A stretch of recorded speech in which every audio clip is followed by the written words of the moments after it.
Hey dude, good afternoon. Hey, how's it going? Pretty good. So you mostly just wanted to focus on playing today, right? Yeah, just playing is fine. Cool. So I assume you more or less what I do with most people then, where we play a good bit, but there's also a lot of talk about what I'm seeing and what you can do better and stuff like that. Yeah, that's pretty much what I was going for. I did leave some notes in my Metafy thing, but I'm also just okay with going through the ropes. Cool. I'll look through this real quick, actually. Approaching sorties, understanding offstage and edge guarding theory, and overall neutral game plan. Okay. So I'm gonna give you the information you need right here for the arena. It's 724. All right, there you go. It's right there. You should see it right now. Yeah.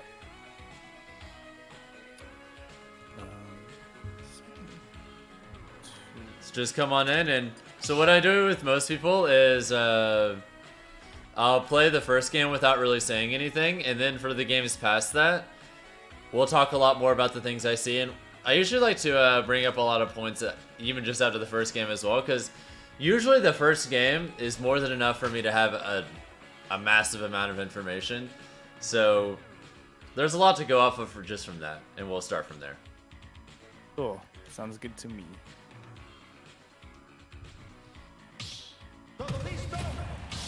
Also, you might hear background noise from my cat. She's full of energy right now. Oh no, it's okay. We love Bunny. It's fine. She has the zoomies right now. Understandable.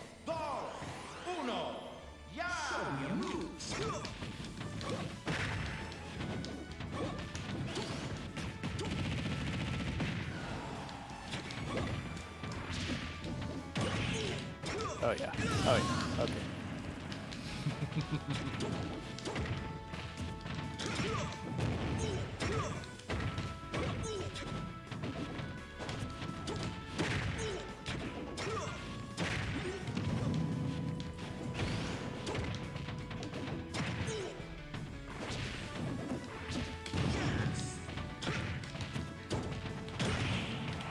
Aw, so close.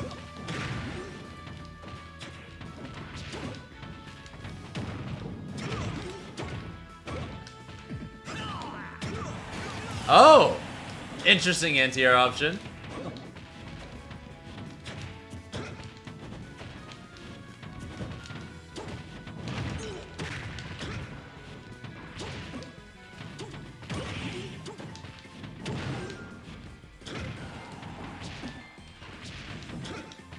Oh dang it.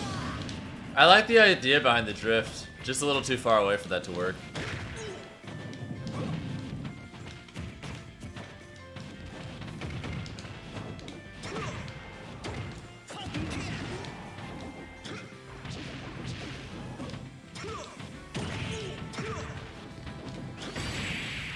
Yeah. Alright, so a lot of things that stick out to me are you actually have a lot of similar habits and disadvantage to a lot of other people I've taught as well. And the way you approach neutral is, from what I can tell, it's very whiff punish heavy, right? Yeah, yeah, I could see that. It's more like I want to try and take advantage of how people approach me, but I feel like, when I fight people at a much higher level like you, that's obviously not going to work, right? So, Yeah, one thing that I'm doing a lot that works really well in the Ditto especially is faking traditional landings or faking traditional approaches so that you'll think, oh, well, he's doing this thing I normally punish quite a lot. Let me go and punish it. But of course, I'm not doing that. I'm just using empty movement that looks like it. And then just simply being out of the way by the time whatever it is comes in so that I can get whiff punishes going from there. A good example is me landing right in front of you like I'm gonna land with an aerial, and then simply fast falling and not throwing out an aerial so that I can then jump immediately and just like land on you with whatever I want. I got a lot of those. I got a lot of just dashing around, and then instead of committing to an option while running towards you, like cross up rolling behind you so that you'll run past me and then I can do whatever I want. Stuff like that. Another thing that sticks out to me is that you try to recover a little too high a lot of the time, which is just biting you in the ass. I think it's because the reason you're recovering high is you're specifically trying to react a lot to your opponent's edge guarding options, right? Yeah.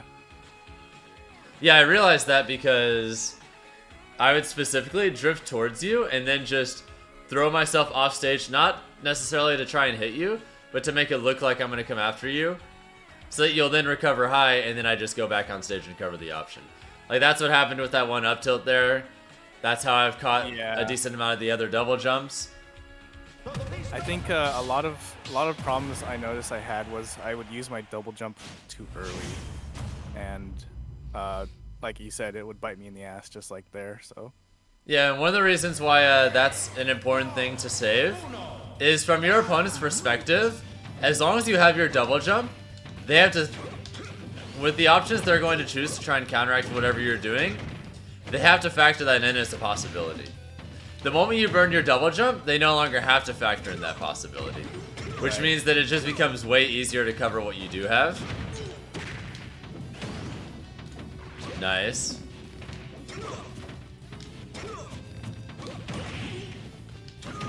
Nice.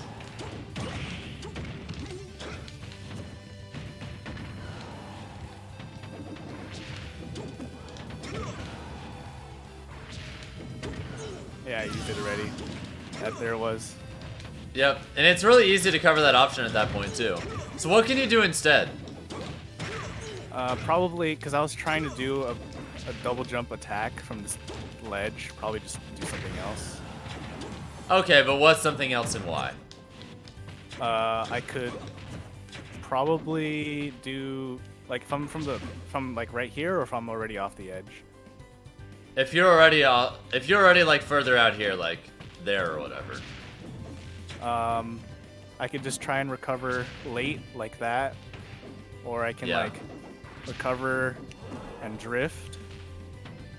Or I like that up-B mix-up you just showed right there a lot more, because if someone's sitting there at the ledge, you can hit them. Like that. Yeah, that's a lot better than that other up-B, because that other up-B accomplishes the recovering high thing, but at the expense of it making yourself way easier to hit. Whereas at least if you're gonna up-B aggressively, at least then they have to worry about not getting hit by you, you know? Yeah. And that's a big difference. Especially since Falcon's up-B has such a good hitbox on it. You can just intercept so much with it. Yeah, sometimes I get like, I'm just trying to recover with the up-B and I just grab them by accident. Like, that wasn't my intention, but I'll take it. And I've also noticed that you're neutral. It feels like you're trying too hard to just whiff punish. So if you're playing against someone that is going to constantly give you fake openings to where you can't really whiff punish them super reliably, how are you going to try and win neutral instead? I guess at that point I would try to observe how they're moving and like sort of how they're reacting to my moves, and then sort of get to like change my game plan around that. Like if they're just like staying like if I'm playing like a zoner and they're just staying back, well, I have a bit more harder time with that. But if it's a matchup like this where it's more brawly, I try to like, you know, observe how they're like where they're doing their moves and like try and change my game plan around that, I guess. Okay, well, what if they're not giving you that time? And they're also not giving you obvious whiff punish opportunities. What then?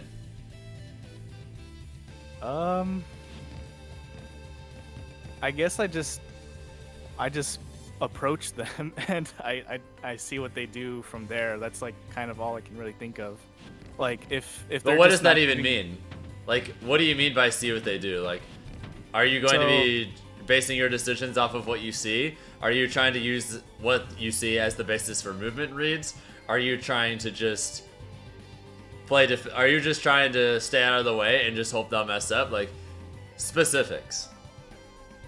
So like when I was playing you earlier, or like in the last round, I was pretty relying heavily on whiff punishes, but when that stopped working and you started winning, I kind of just didn't know what to do.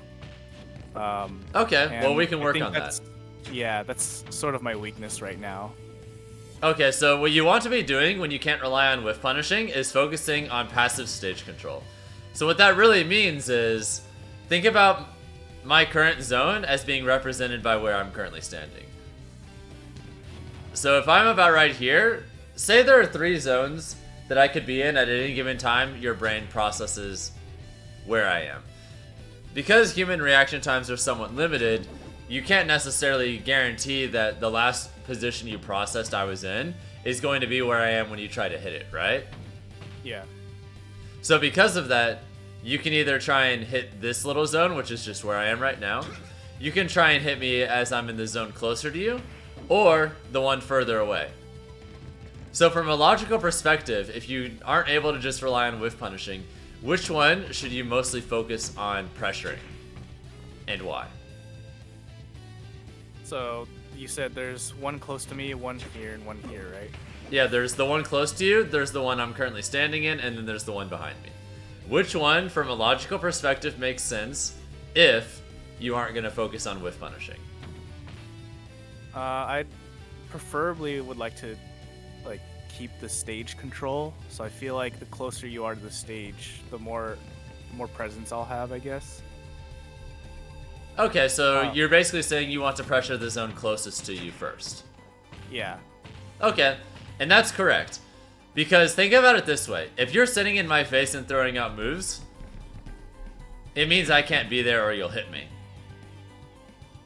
True. So I can either, if I'm going to avoid that, I either need to be in the zone I'm currently in or the one behind.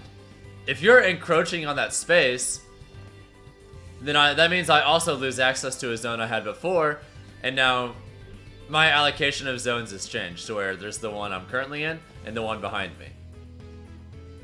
Which means even if you haven't actually hit me, my options have effectively shrinked by about a third, or sometimes even more depending on positioning. Like right here, if you take this zone, I now only have the zone I'm currently in before I have to worry about being hit. Which means that my options have effectively shrinked by 66%, give or take.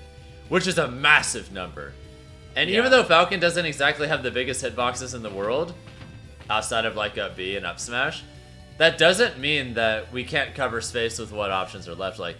If all I have access to is this little bit right here, if you throw out a dash attack, you can cover all of it.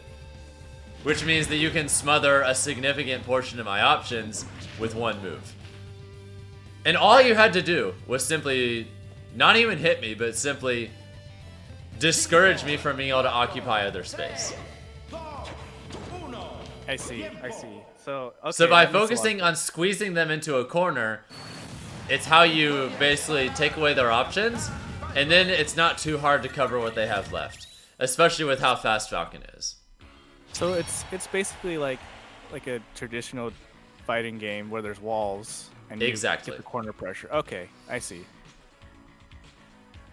That makes a lot of sense. And obviously the inverse is also true. Not only do you have the zone, look at it from your perspective. You have the zone on each side for you. You have the one you're currently in, and then you also have all those zones behind you can occupy as well. The amount of space you can threaten options in is so vastly larger than mine at that point that even if you haven't even hit me yet, the sheer variety of ways in which things can go right for you is so much larger than the variety of ways things can go right for me. To where even if you don't have a read, things just favor you significantly on paper. On paper, right. You can't guarantee that you're going to be able to read everything your opponent does. So the more you can hedge your bets to where you don't have to still put yourself in advantageous situation after advantageous situation, the better. Some people are just not going to be immediately understood by you. And some people are just not very good at reading. But that doesn't mean you can't be good at other things. I know people who are terrible at reading people and picking up on people. But they're so disciplined about how they control stage, about how they leverage options, and make sure that the risk-reward ratios are always in their favor, that they can still dominate a significant portion of their opponents. And there are people like that win tournaments. And some people like have to develop those other skills over time. Like, you want a good example? Yeah, I'd love one. For the longest time, that was Mewtwo King. Yeah, I could kind of see that. For a good portion of his earlier career, even when he was so dominant, he was terrible at reading people. But he just would systematically and mathematically oppress people by just putting them in terrible situation after terrible situation after terrible situation. And he would just keep them there and just continue to choose options and situations that are overwhelmingly in his favor. It didn't matter that he wasn't very good at reading people. Of course, he's like changed as a player somewhat to where he's like, he reads people a lot more now than he used to. But there are other people like that too, like, although this is not really the same. I think Tweak is actually kind of like New Age Mewtwo King in a lot of ways, as far as like how he plays. With the main exception being that he also has gotten a lot better at reading people. But it's not like his natural focus, you know? Tweak just outgames you. In like the purest sense, you know? Yes, he's smart, and yes, he's like good at adapting and like picking up on people, but that's not like his focus by any means. This is why stage control is important. Because if you have that and then you also get good at reading people, it's a horrifying combination. Nice wall jump. I like that recovery mix-up, as the only way I could have realistically covered it would have required me to go off stage while you still had a wall jump and threaten getting reversal.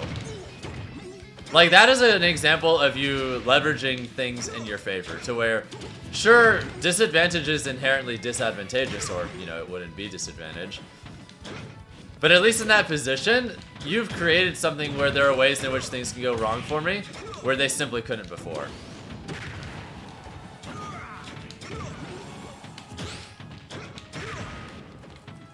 I assume the reasoning behind that falling up air was you were specifically trying to...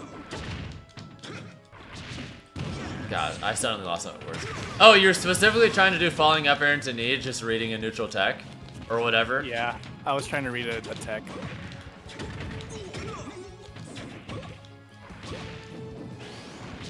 Oh, that was...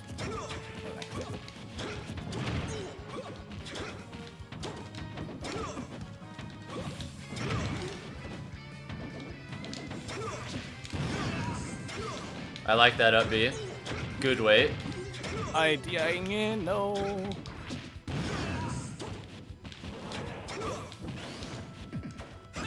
Good, you didn't spot dodge. So many people spot dodge there, and I was just seeing if you would.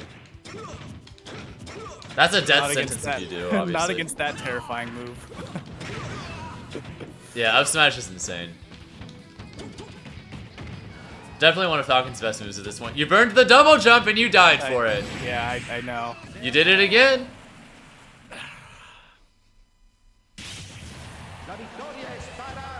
That is why burning your double jump is inherently bad. If I beat you out there, you have no options. Yeah. If I come after you with the weak knee and you haven't burned your double jump yet, yes, if I still hit you with it, you'll be pushed back further. But there you'll be able to threaten recovering high. Trying to recover super low using your wall jump to jump on the bottom part of the wall. You can threaten just double jump up B. And depending on how well you DI, you might even be able to threaten double jump air dodge to ledge. There, even though you're still getting potentially hit by it, it's not so bad if you do. And then on top of that, if you somehow avoid getting hit, you have your double jump and you can use that to leverage a reversal, like double jump back air as I sweep past you or something like that, you know? All of those options exist, all because you don't burn your double jump there. And then the moment you do, they cease to exist. All those potential ways you can win, gone.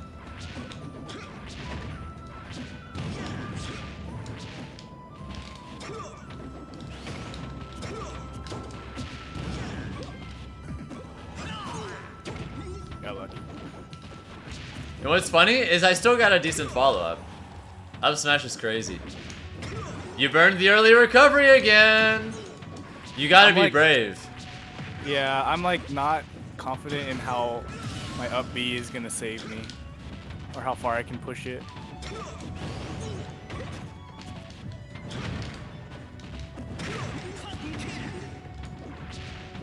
But all right, if you double jumped there, you were dead.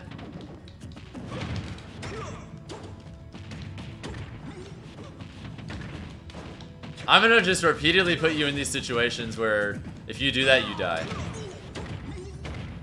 I'm not necessarily focused on playing optimal right now against you so much as I am just testing your reactions in all these different situations and just trying to force you to behave differently where I see weaknesses.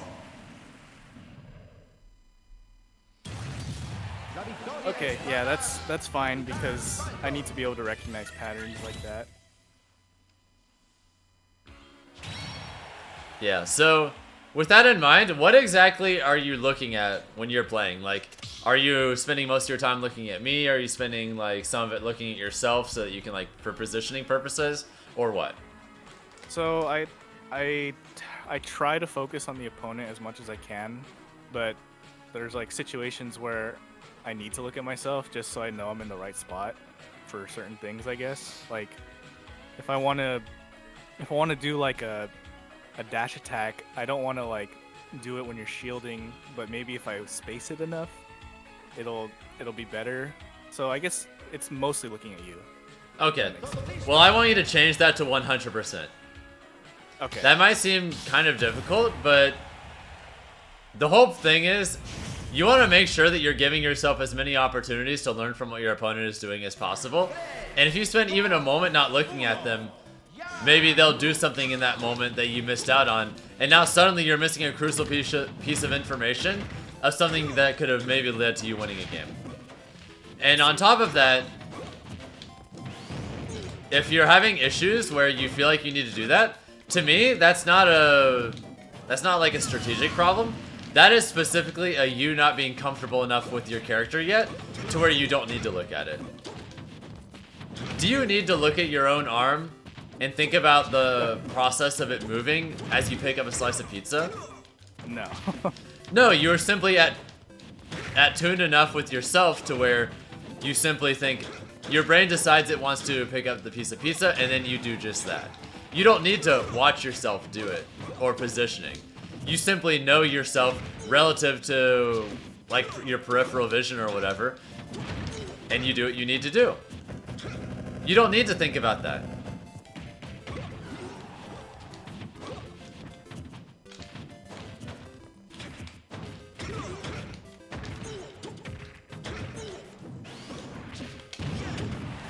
Oh man. Yeah, you just have no options there. That is why you need to recover hide there. Because good Falcon will just tech check you that and you die. Although there is another option. It's called this.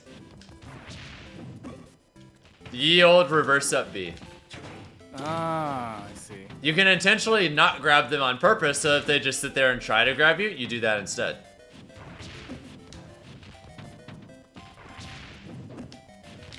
Obviously, you're not really going to be able to do that with a full drift, but it is an option.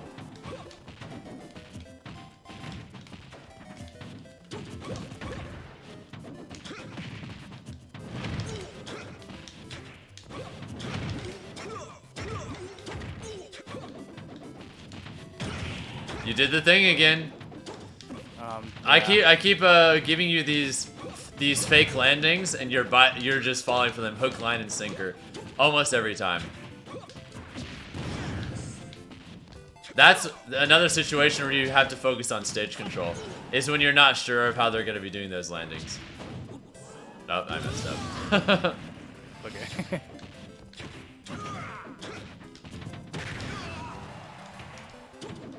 Good, you didn't do the double jump. See, and because you had that extra flexibility, you were able to force a reversal. You might not have killed me, but I took 22%, and you got back on stage for a potential ledge trap or further edge guarding. Massive change in. Now, you don't want to, like, commit to never using your double jump off stage. Yeah. But you want to, as a general rule of thumb, save it when you can. Because you forfeit options the moment you do.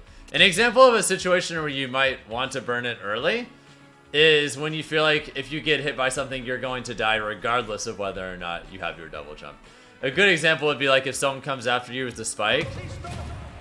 Yeah. It won't even matter that you still have your double jump because you're just dead. It's like, I guess as long as they telegraph it to the point where it's obvious you should use it, kind of thing. Exactly. Or like, in a situation like that, it might be worth burning your double jump so that you can hit them before they come after you. But that's just a different thing altogether.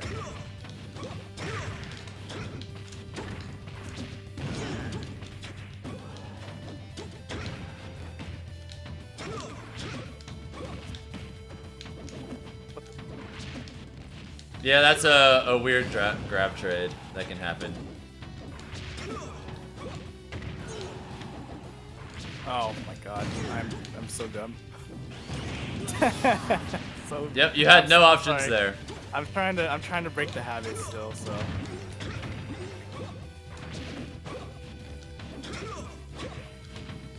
All right, what just happened there and why? You jumped and dared me. Okay, why did I jump and dare there, and why did you get hit by it? I think I tried to shield it and I released my shield early. Yeah, you're completely misremembering. So what happened was you dashed back out, and then you dashed back in to try and either dash tag or dash grab me. I can't remember which off the top of my head. And I simply jumped over it and punished you accordingly. So what made you think that you should go for that there? You thought I was going to land with an aerial in front of you, right? Yeah, I think. But why would you think that when I haven't even been doing that?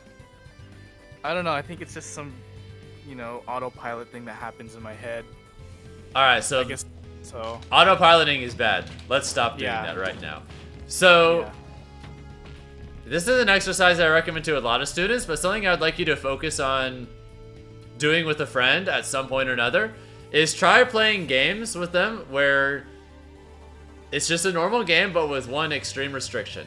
Neither of you are allowed to press any buttons or the control stick for any reason whatsoever unless you have a well thought out reason as to what you want to do and why. The moment you do said thing, you're not allowed to do another thing until you also do that. So on and so forth. And then you just rinse and repeat until the game is over, and if you think you have enough mental energy, do it again. If at any point though you feel yourself slowing down, stop and do it again. So yeah, how does that exactly work? Like, the whole premise is it's forcing yourself to develop a habit of thinking when you play. Because thinking it when you play is really important. You aren't going to be able to think through everything, but you want to be very conscious of what's going on and deliberate. Ask yourself, why did that happen and what can I do about it? Why did this happen and how can I improve with how I respond to it next time? Things like that. And if you're just playing for the sake of playing effectively, letting muscle memory take over, then the moment you play someone who doesn't fit the little mold of whatever your muscle memory has been shaped by, suddenly it's like trying to shove a square peg into a round hole, and then you're sitting there wondering why it isn't working. Okay. And that's obviously just not a good thing to be doing. Like, right, as I just pointed out with that example of the dash attack thing, you made a decision based off of something that I haven't even given you. You're effectively playing someone else right now. I see. Meanwhile, I'm punishing you for playing you. That is why there's such a decided difference in why my neutral interactions are panning out the way they are. Our characters have the same tools. You're playing someone else, I'm playing you. You're playing your idea of what a Falcon does in these situations. Yeah, that's true. That's a good way to put it. Stop doing that and start playing your opponent for who they are. And you do that by paying attention to them. By realizing something didn't work, okay. Why didn't it work and what can I do next time? So, with that same example from before, what do you do next time? Or what can you try next time at least? Maybe just a run-up shield. Why? Or, well, okay, maybe not, because if that would be bad, I guess, because then I'm expecting them to do something like an aerial or a jab or something. I guess just wait. Okay, see? you took a moment to think it through, and then you came up with an idea, and then immediately shot it down to yourself without me needing to say anything. Because you're actually sitting there and thinking about this now. Yeah. You need to force yourself to just be very conscious and in the moment so that you can correct your own bad ideas or decisions when they happen. True. This is why this stuff is important. This is why you want to make sure you're looking at your opponent 100% of the time. It all directly ties into each other. It's like... God, what's the term? It's like a self-feeding circle. A ensures that B happens, B ensures that C happens, and C ensures that A happens. It's all part of a happy little cycle that all works together. And if you don't have all the parts, it doesn't work properly. Yeah, I think a big part of my problem was that I'd just be practicing like a lot of like, you know, I watch a lot of you and I watch a lot of Nick C, and I'm like, man, that's some really sick Falcon play, and I get my head stuck in like that type of situation where I'm like just thinking about the Falcon tech and not really the gameplay. Yeah, because you might... Yeah, so... One of the reasons why there are a lot of Falcons who are like trying to do the things we're doing, but it's not working, is because when Nick C and I are making the sequences we are work, it's because we picked up on something specific to our opponent, and we're taking advantage of it. Falcon is a character that you have to be very in tune with your opponent to succeed with, because of his complete lack of set play. Maybe there are some characters that would like be more fitting for like old school Mutaking or whatever, where you can just mathematically oppress your opponent and win like that. But you can't do that with Falcon. Falcon doesn't have like a sequence of ways of moves that you can space to where you can just obstruct a significant amount of what your opponent can possibly do. You can't out set play your opponent and win with Falcon.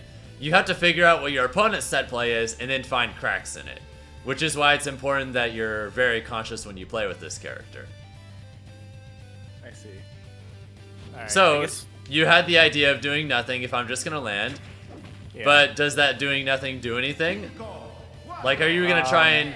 Is your version of doing nothing just standing there, or is your version of doing nothing sitting there and like trying to control the stage by throwing out occasional hitboxes and threatening an interception if I try to come in, basically? Like, are you doing that? Are you committing to nothing? What do you think is better there, and why? I personally think that like seeing what your opponent does when you do something and then learning their habit is like kind of what I would want to do. So like I could throw out a hitbox, but maybe just standing there to see what they do like in response to me would be something I would do. The defensive approach. There's nothing wrong with that, by the way. I think that the defensive approach when you're focusing on stage control is fine. Another option is using a grounded option, but delaying it slightly after my landing. That way, if I do try to come after you, you'll hit me as I run in. It's a way of discouraging immediate run-ins. Because think about it from this way. If I land somewhat close to you and then I try to come in immediately and you just stop that, then it means I have to come in later. And if I have to come in later, it means you're giving yourself more time to look at me and get an idea of what I'm doing. Which, if something doesn't immediately make sense to you, you're leveraging your own decision making to where, sure, you don't have a read, but even if you're wrong, you're not necessarily getting punished for it, and it gives you more time to figure out what's going on so that you can know what to do going forward. Because there's a lot of value in just playing safe in a very generalized sense and focusing on just covering which options you don't want to deal with. That way, you don't get hit by what you don't want to deal with, and if something else happens, it gives you time. Which is good because you're not always going to be able to understand why your opponent's doing what they're doing. Sometimes you're just going to play someone whose decision making is just so whimsical and strange to you that you won't really be able to understand them like that. I was going to say, like, it's like really hard for me to dissect opponents sometimes. So that's kind of why I would just rely basically on whiff punishing. That makes sense. That's what most newer players who are like starting to get decent do.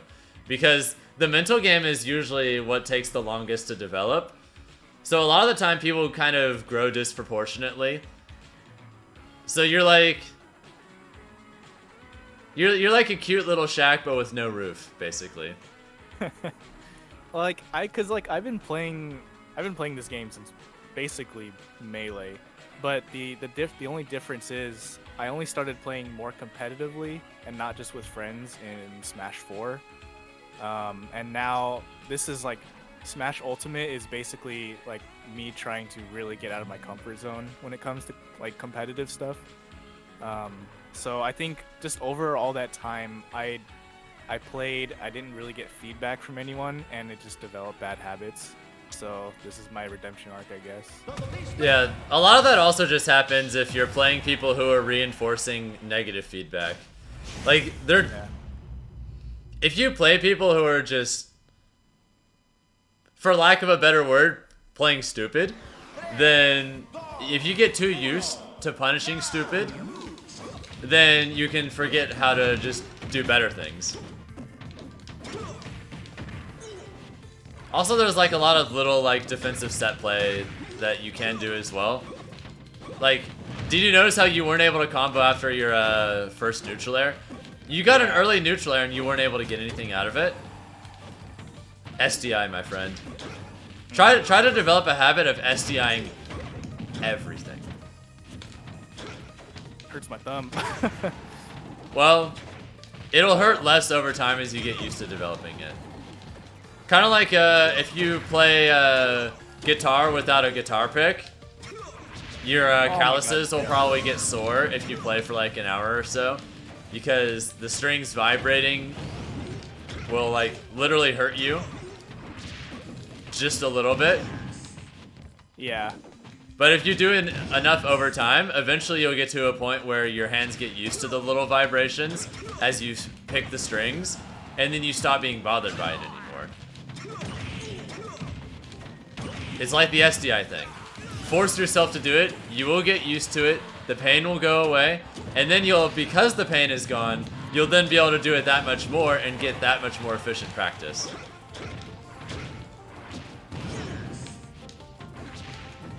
Yeah. You had to be brave there. Yeah. By being brave, there's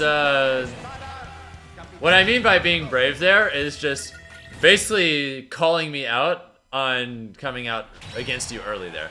Like, notice how I didn't even chase you off stage? I just pretended to. That way you'd recover high on reaction, and then I just punished the recover high. Like, I threw out an option that if you did make it far enough, you would die, or you would kill yourself in the process of trying to dodge it. So, one of those two things happens. And either way, you're screwed in that.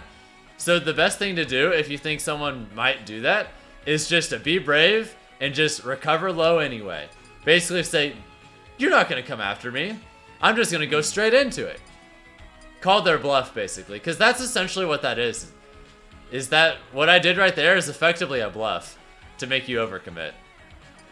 I see. Yeah, I think, I have a lot of times where I up B and I just don't make it because I do get scared, so that's a good call out. It's not easy to be brave. If being brave was easy, everyone would be brave. Yeah, true. But if you want what's easy, you're in the wrong place.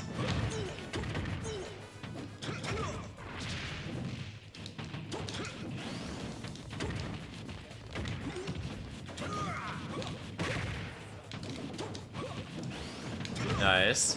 Didn't commit when you didn't need to.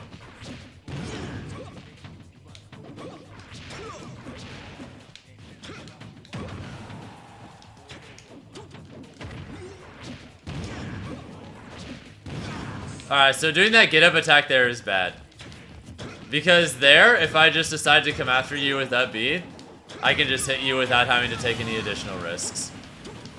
If you're in that position, just roll, get back on stage, go from there.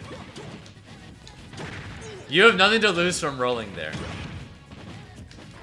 There is value in mix-ups, but there's also value in being conscious of when times are going to vary to where you don't want to mix it up. There are going to be situations where there is one option that just gets you out of whatever potential problem you have.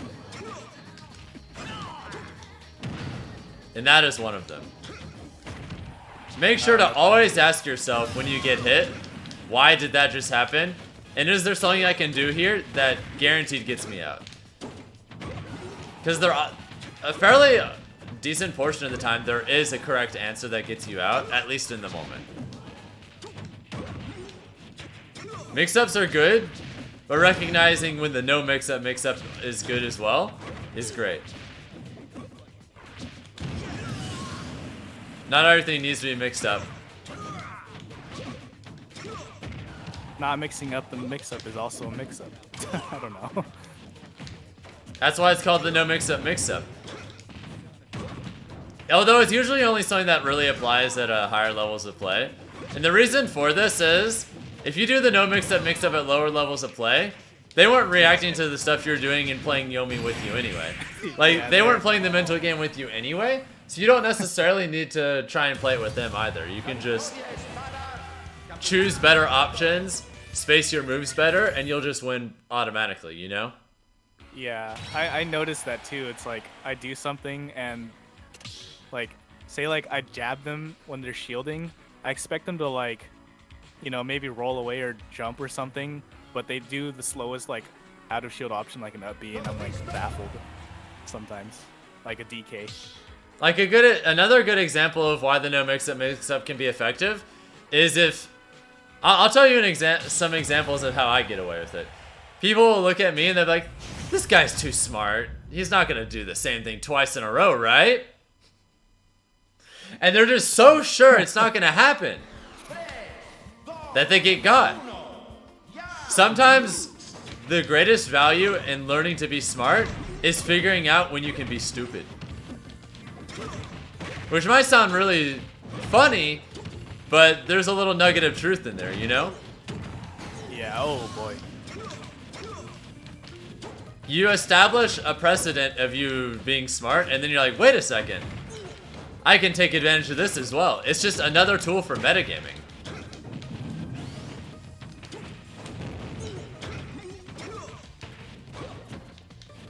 Good.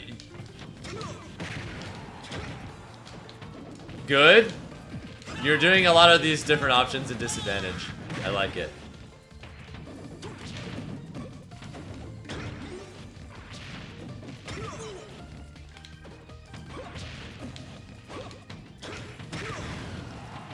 I'm gonna do something different every single time I come back on stage. I'm gonna force you to do other options and see how you handled it. Now, do you know why I did that up air there? Or when I did that double jump to get away from you, you couldn't possibly chase me in a way to where you could punish it.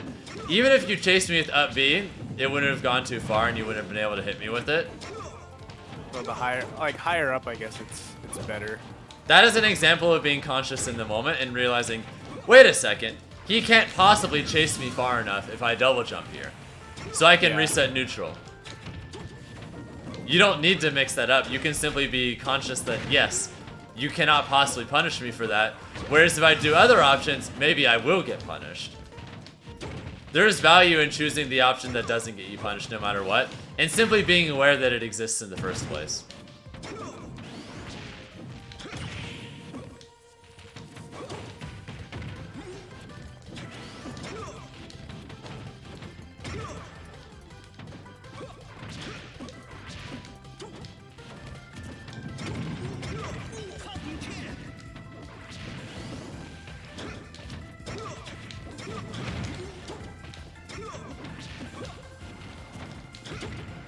Nice. I like these options you're choosing a lot more.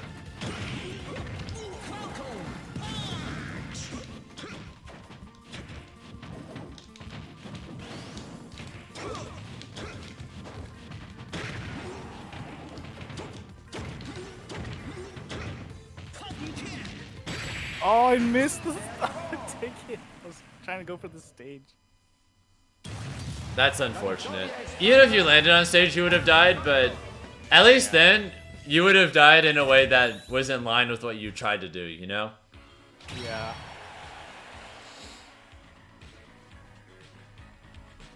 Alright, so do you have any questions right now?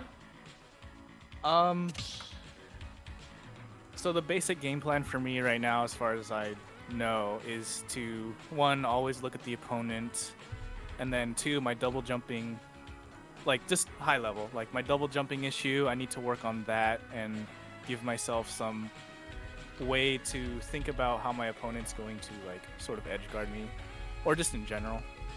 And was there anything else I was missing from the big picture that you remember? No. That more or less sums it up. And like all my other students, I will be sending you a video of this lesson so you can watch it till the end of time if you want. You know, like it'll always be there. Cool.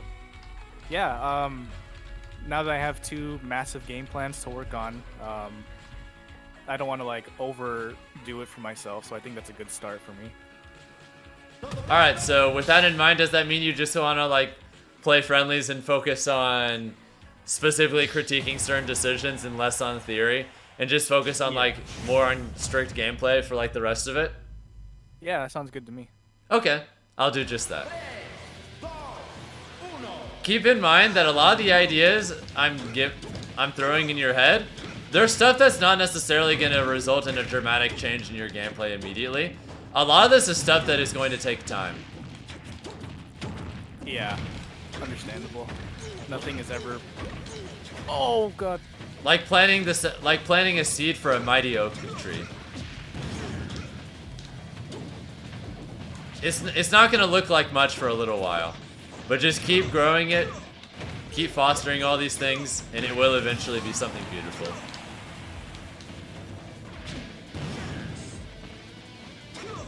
Nope. Nope. Notice how that specifically spaced raptor boost could not be punished by you throwing out any traditional options. You would have had to specifically predict that in advance and then chase me with a very specific option that will catch that compared to other things. If you try to do other things, it wasn't able to work there, which is why get up attack wasn't able to work, and you weren't able to threaten me with an aerial either.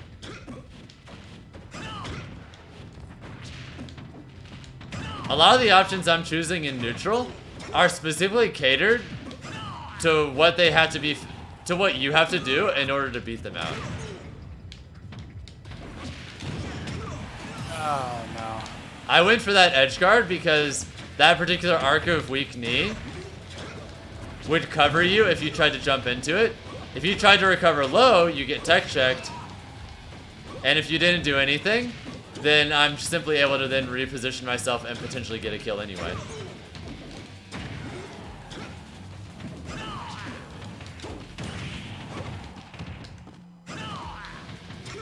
I'm mostly just explaining the reasoning behind a lot of my decisions, so you can get ideas for why a lot of it is working and things that you can take off of it to use for yourself. Yes, oh god. Alright, so even that Falcon kick was actually a good option in that context. Can you guess why? I mean, you're a stock ahead, and it's a fast option that's making me have to decide on the whim what to do. That's how I felt at the moment, at least. That's why I jumped early and wasn't able to recover. Alright, so through the first half of this lesson, I spent a good amount of time specifically focusing on discouraging you from burning your double jump. And in that particular situation, the only way you could use your up B while keeping your double jump would require you to up B straight into Falcon kick and die. So basically, if you simply use your double jump, you can recover without dying. But I chose an angle of Falcon kick that will kill you for doing the one thing that I've been teaching you not to do. Remember that you don't want to always get complacent and do the same thing. Yeah. In general. Even when I'm teaching you not to. Consciousness.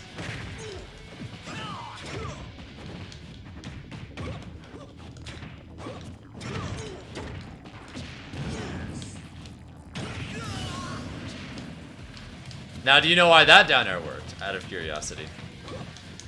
I guess you were expecting me to not double jump, and I didn't do it early enough.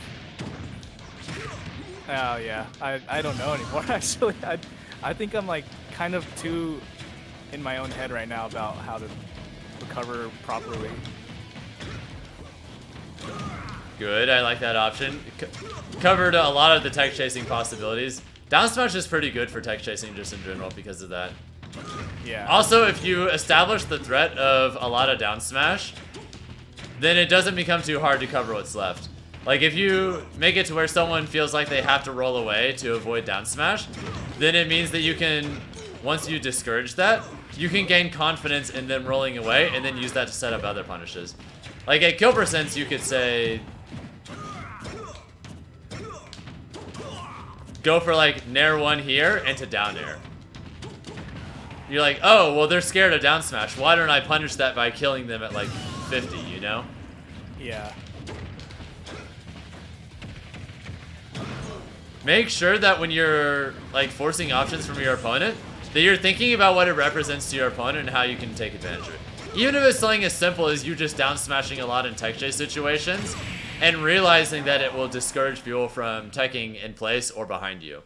And then thinking, okay, well if they're going to be doing this other option that avoids it, how can I punish that very effectively? Like that's a good example, going for nair 1 into down air, for instance, things like that. Like just conditioning, basically. Yeah, it's very basic conditioning, but conditioning nonetheless. Mm-hmm. Technically, anything can be conditioning as long as you're cognizant of how it's affecting your opponent. Even something as simple as you simply walking towards your opponent and just seeing how they react to it. Yeah. Does it make them walk towards you? Does it make them walk away? Do they press a button? Do they jump? Literally anything. Just this is gonna make my brain work 200%, and I like it. that's the whole point. Yeah. A lot of my teaching is about forcing my students to confront their own weaknesses very directly, and it might be a little bit uncomfortable or like tiring to confront yourself like that, but it's also just what I think leads to the most growth.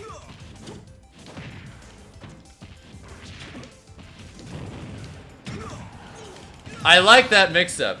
If I try to get away with a traditional option, then what happens instead is I just die to that knee. You don't always have to make your combos last as long as possible. Sometimes there's value in dropping your combos early on purpose, just because you know that they're DIing away. Like there, that wouldn't have killed if I didn't DI away. But if you read that I am, instead of going for a traditional combo, you can just think, oh, well, he's DIing away. Let me just kill him for that because knee is a strong enough move that you can force early kills with it anyway. Yeah, it is. Good. You burned your double jump that time. But because I acknowledged that, you were effectively discouraged from wanting to double jump, which I then took advantage of and killed you for it.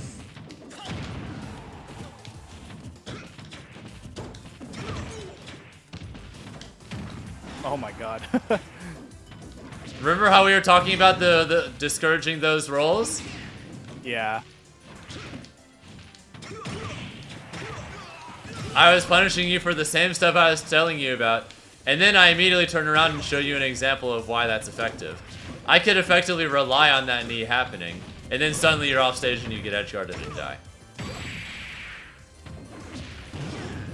Oh boy. Yeah, it's all gonna take some time to process, but I'm trying, like each match that we're doing, I am trying to be conscious of it.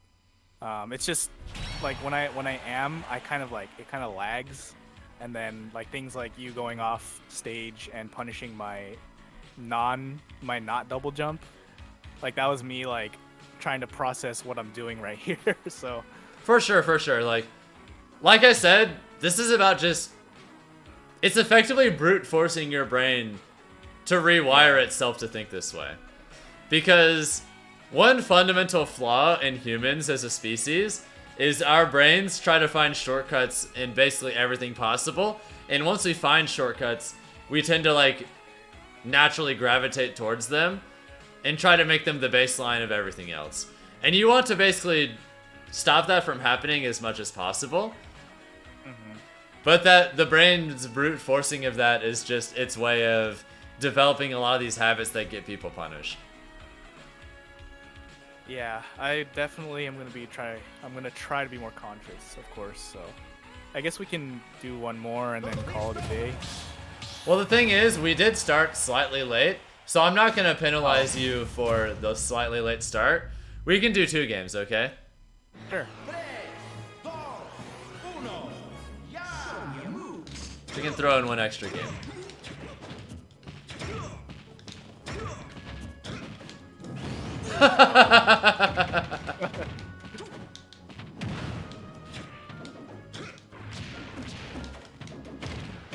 Oh, nice.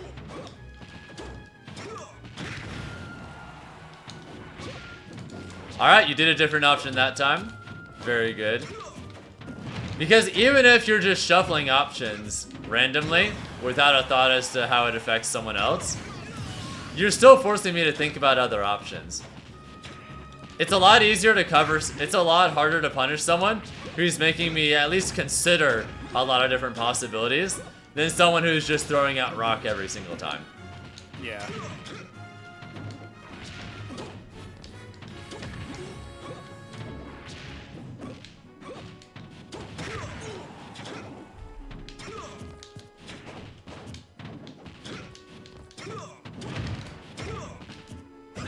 Also, I like that you're DIing a lot of Falcon stuff pretty well. You're making these combos a lot harder than most of my students. Yeah, I try. It's too easy if they're not DIing to get the combo, so.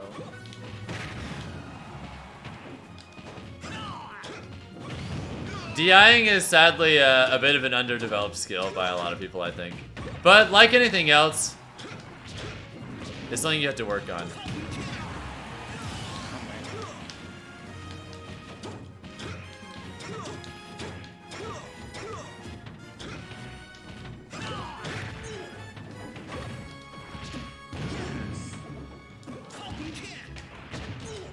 Oh my god.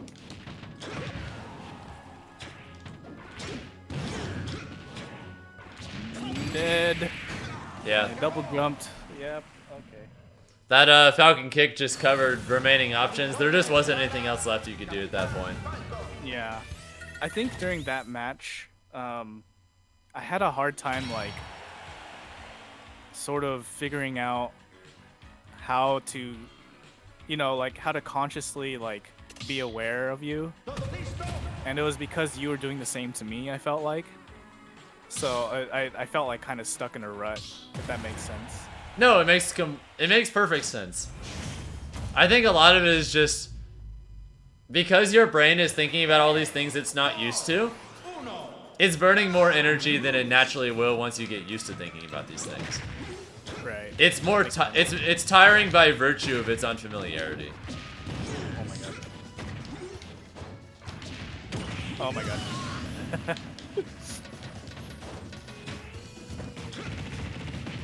Oh, this is like the stage specifically.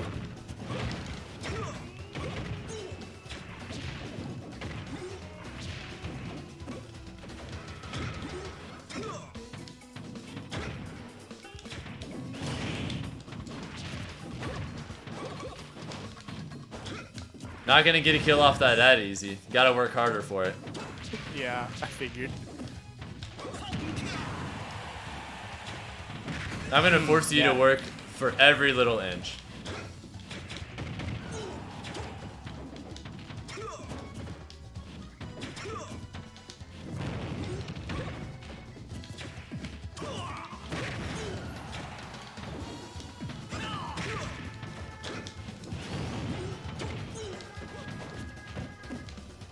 Nice. Oh, I fucked up. Yeah, let me guess. You thought I was gonna wall jump back air you, so you tried to tech it? Yeah. But then it just didn't happen, so... I I was falling apart there at the last second. So. No worries. This stuff happens. It is what it is. Yeah. Alright, dude. Well, hope you found this super useful, and I hope I gave you a lot to think about. No, definitely.